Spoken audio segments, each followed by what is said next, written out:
Well, to replace Mark Welsh, the Texas A&M Board of Regents announced they will conduct a nationwide search. Chancellor Glenn Hagar announced James Hallmark will briefly serve as acting president. He's currently the vice chancellor for academic affairs.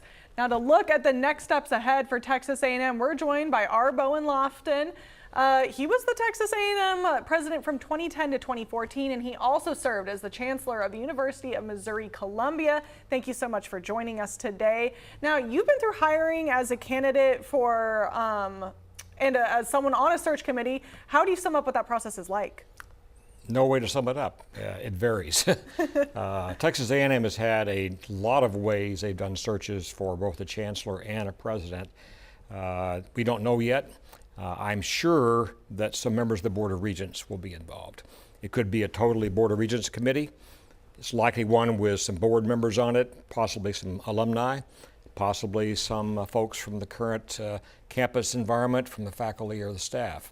But I'm certain the Regents will take a very personal view of how this is done.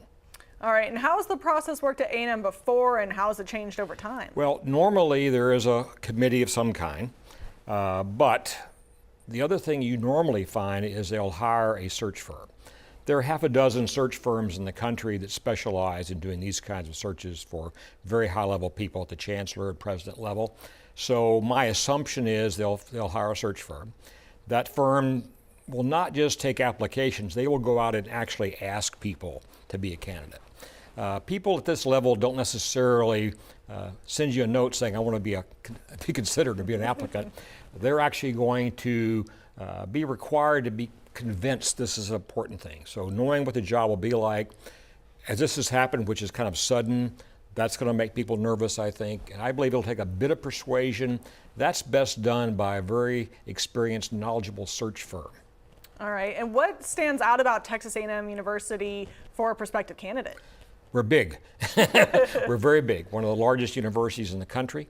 A very important university, not just in Texas, not just in the U.S., but in the world today. Our reach goes all around the world. And I think anybody who looks at this university will say it's an extraordinary institution. But there are certainly challenges. And I think that's going to be the hard thing here, is convincing someone who is very qualified, a person you might really want to be here, to say, I will be a candidate.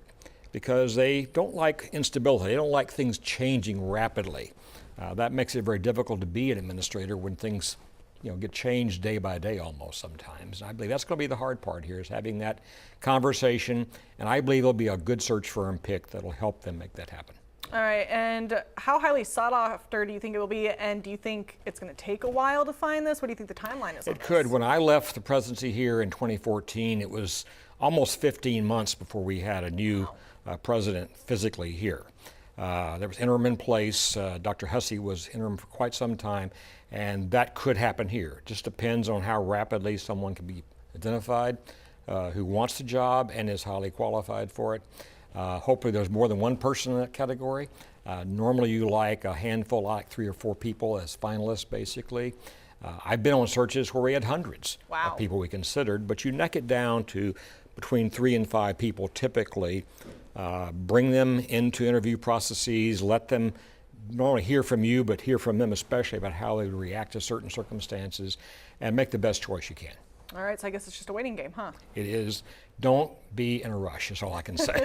All right, I like that advice. Well, Mr. Lofton, everyone, thank you so much for joining us. We'll see you back here right after the break. Thanks again.